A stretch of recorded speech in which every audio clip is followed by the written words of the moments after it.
Sanibonani la kuwona Nshuphakama, Mbingelelo Sifundo.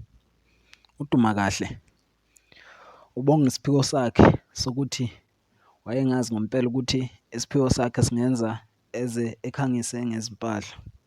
Njengoba ubona mbukeli wethu, ukhangisa ngempahla enelebuli ethi AMA-KIP KIP.